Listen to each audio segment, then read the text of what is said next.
Hello বন্ধুরা, আশা করি সবাই ভালো আছেন। বর্তমান সময়ে যে ইউএসএতে যুক্তরাষ্ট্রে ক্রিকেট ম্যাচ হইতাছে, যে টি-20 ম্যাচ, তো কিছুদিন আগে আমরা যখন ইউএসএর সাথে যে বাংলাদেশ হারছিল আমেরিকার সাথে, আমরা সবাই ভাবছিলাম যে বাংলাদেশ কি খেলে, বাংলাদেশ হারলো কেন।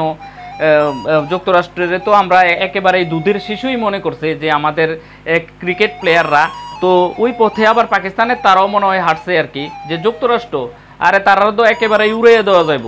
তো দেখেন ওই যুক্তরাষ্ট্রের সাথেই কিন্তু আবার পাকিস্তান টিম কালকে হারছে সুপার ওভারে। চিন্তা করেন, এটা যুক্তরাষ্ট্রের আমরা ছোটোখাটো দল ওইটা ভাবলে হইতো না, আর তারা তো প্লেয়ার।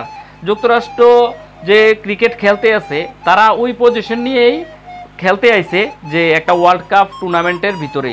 এই যে দেখেন তারা একেবারে নতুন দল হিসাবে, আনপরিপক্ক দল হিসাবে যেভাবে বাংলাদেশকে আবার পাকিস্তানকে হারাইছে, এতেই তো তারা বিশ্বকাপ জয় হয়ে গেছে। কারণ পাকিস্তান সাবেক মনে করেন বিশ্ব চ্যাম্পিয়ন। এই যে পাকিস্তান কি বলবো, ওই যে তারারে যুক্তরাষ্ট্রের মনে হয় যে মানে দল হিসাবে হেরা ধরছেই না। তো ওইটা ধরলে হইব যে কোথা থেকে মনে করেন এই যে আমির, পাকিস্তানের বলারের এতই শট যে কয়েকদিন পর পর মনে করেন এক একটা অঘটন ঘটাইব, তারা দলের বাইরে যাইব। তারা দলের বাইরে গেলে তো আর তারা খেলাধুলা করে না, বিভিন্ন জায়গায় ঘোরাফেরা করে, আবার আইয়া মানে ওই আগের যে সুনাম ওইটা দিয়ে খেললে তো আর হইতো না। এটাকে পাকিস্তানের তারা যেসব প্লেয়ার ছিল ভালো খেলতো, আমির ভালো খেলতো, ভালো বল করতো, তো হঠাৎ করে কোথা থেকে আইনেই মনে করেন টিমে চার্জ দিয়ে দিতেছে, তারে যাচাই বাছাই না কইরা। হয়তো আমিরের চেয়ে অনেক ভালো প্লেয়ার ছিল, নেয় নাই। তো আমির যদি ভালো বল করে সুপার ওভারের মতো ওভার, মনে করেন ওই ওভারে 18 রান দেয়, সুপার ওভারে 18 রান দিলে ওইটা কি দলের অনুকূলে থাকে? কোথা থেকে আইনেই মনে করেন সুপার ওভার আমিরে প্রথমেই বল করতে দিছে, সে 18 রান দিয়ে বসে যুক্তরাষ্ট্রের মতো একটা দল আগে কখনো মনে করেন বল খেলে নাই, ক্রিকেট বল। তো ওই জায়গার ভিতরে মানে পাকিস্তানের মতো টিমকে হারাইয়া দেয়। তো খেলা তো খেলাই, পাকিস্তানের তারা মনে করেন এই যে প্লেয়াররা সব সময় একটা না একটা অঘটন তারা ঘটাইবই। এই যে আরেক প্লেয়ার কি করছে, বল রে কি গুতাইয়া গাতাইয়া এটার ভিতরে নাকি বল টেম্পারিং করছে। আরে যুক্তরাষ্ট্রের সাথে জিততে হইলেও যদি এত ছলছাতুরির দরকার হয়, তাহলে তার বল খেলার কি দরকার? তাদের খেলা তারা ভালো খেলতে হইব। যারা আমরা ক্রিকেট খেলা চাই, আমরা তো অবশ্যই তারা যদি ভালো না খেলে আমরা সমালোচনা করবো না, কারণ তাদের কাজ হলো ক্রিকেট খেলা। আমার কাজ হলো আমার যে কর্ম, আমি যেই কাজ করি ওই কাজের জায়গায় যদি আমি ব্যর্থ হই, তাইলে তো সবাই আমার নিয়ে তো সমালোচনা করবেই। কারণ আমি আমার জায়গায় আমার কাজ আমি পারফেক্টলি করতে হইব।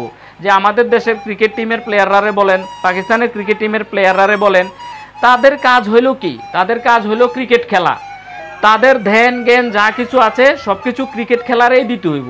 তারা যদি মনে করেন ফিতা কাটে, তারা যদি অ্যাড করে, তারা যদি বাইক নিয়ে ঘুরে, প্লেয়ারদের কাজ কি এটা?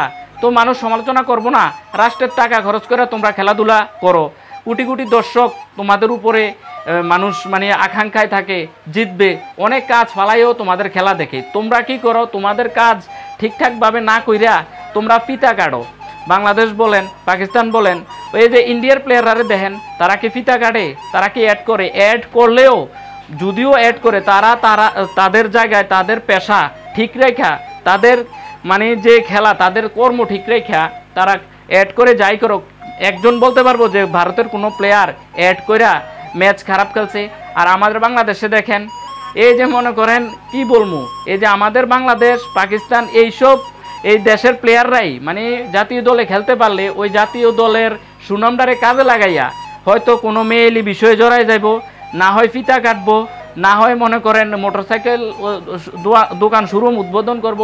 এইসব নিয়ে তারা তাদের মানে কেরিয়ার নিয়ে ব্যস্ত, কিভাবে খেলা মানে দেশ যে রাষ্ট্র যে তাদেরকে টাকা দিতেছে, রাষ্ট্রের কোটি কোটি দর্শক যে তাদের উপরে মানে ভরসা করে খেলা দেখে, মানে দেশের সম্মানের জন্য তাদেরকে রাষ্ট্র টাকা পয়সা দিয়া চালাইতেছে, তারা ওই দিকে নাই। তারা কি করে? অ্যাড করব, ফিতা কাটবো, আর হুট কইরা আগে কবে ভালো খেলছে ওই ভালো খেলার সুনামদার খ্যাতিটারে কাজে লাগাইয়া আরও 10টা ম্যাচ খেলবো। কোনো কারণে যদি বাংলাদেশ অথবা পাকিস্তানের কোনো প্লেয়ার কোনো ম্যাচে যদি 100 অথবা 50 করে, তাইলে তো হেতারার কপাল খুললা গেছে। হেতারা আগামী মনে করেন 20 ম্যাচ খারাপ খেলার মানে অধিকার রাখে, যে এক ম্যাচে 50 করছে অথবা মনে করেন সেঞ্চুরি করছে, আগামী 20 ম্যাচ হেল লাগে হালাল হয়ে গেছে, একবারে 0 রানে আউট হইলো কোনো সমস্যা নাই। এই যে পাকিস্তানের যে প্লেয়াররা আমির কয়েকদিন পর পর খালি একটা না একটা অঘটন ঘটাইবো, হে আবার কন্তে দলে আইছে ভালো খেলছে আমি মানি, এখন সুপার ওভার করতে দিছে 18 রান দিয়ে বয়ে রয়েছে। সুপার ওভারে 18 রান দিলে ওই ম্যাচ কি জিতার মতো অবস্থায় থাকে? ওটা বুঝতে হইব না। তো অবশ্যই পাকিস্তানের যারা আমি পাকিস্তানের খুবই মানে এত সাপোর্ট ছিলাম ক্রিকেটের, কি বলবো, এই যখন আফ্রিদি, ইনজামামুল হক তারা খেলতো কত ভালো ক্রিকেট খেলছে, আর এখন বর্তমান অবস্থা দেখেন যুক্তরাষ্ট্রের মতো একটা নতুন দল ওই দলের সাথেও তারা হারে, ওই বল ট্যাম্পারিং করে, আরও কত ধরনের অভিযোগ যে আসবো তা আল্লাহ জানে। এই যে দেখেন কালকে যে ম্যাচটা পাকিস্তান হারলো, এটা কোনোভাবেই কাম্য? যুক্তরাষ্ট্রের মতো একটা নবাগত টিমের সাথেও পাকিস্তানের এই ধরনের হারা, আরে এই সুপার ওভার পর্যন্ত ম্যাচ যায় কিভাবে? আর কেউ যদি বলে যে এটা অঘটন, এটা মানতে আমি নারাজ। এটা কোনো অঘটন না, যুক্তরাষ্ট্র ভালো খেলছে, ভালো খেললে জিতছে, অঘটন বইলা মনে করেন চালাইলে হইতো না। তো বাংলাদেশের সাথেও অঘটন, এত বছর স্বাধীনতার পর থেকেই ক্রিকেট খেলতে আছে যুক্তরাষ্ট্রের লোকে হারনের লাগিয়া, আর পাকিস্তান বিশ্ব চ্যাম্পিয়ন নবাগত দল যুক্তরাষ্ট্রের জন্য কাছে হারার লাগিয়া তারা ক্রিকেট খেলে। আরে হারার একটা পজিশন আছে। তো অঘটন কোনটা? যখন মনে করেন 20 ওভার খেলছে ওইখানে হারিয়া গেছে, ওইটারে আপনি অঘটন মানেন। ওইখানে যুক্তরাষ্ট্র কত ভালো খেলা মনে করেন ওই পর্যায়ে গেছে, আবার মনে করেন ইভেন দেখেন সুপার ওভারও যুক্তরাষ্ট্র জিতে গেছে। তো এটা অবশ্যই অঘটন না, এটা ব্যর্থতা, এটা পাকিস্তান টিমের ব্যর্থতা। ওইটারে অঘটন বইলা মানে চালাই দেওয়া যায় না আর কি, এই আর কি। তো ওদের ভবিষ্যতে ভালো খেলতে হইব, পাকিস্তানের টিম ম্যানেজমেন্টেরও বুঝতে হইব যে যুক্তরাষ্ট্রের মতো একটা নবাগত টিমের সাথে এভাবে হারা, মানে পাকিস্তানের দর্শকরা বলেন, যারা মনে করেন পাকিস্তান ক্রিকেটকে ভালোবাসে, তারা এটা মান্য নেওয়ার মতো না, এই আর কি।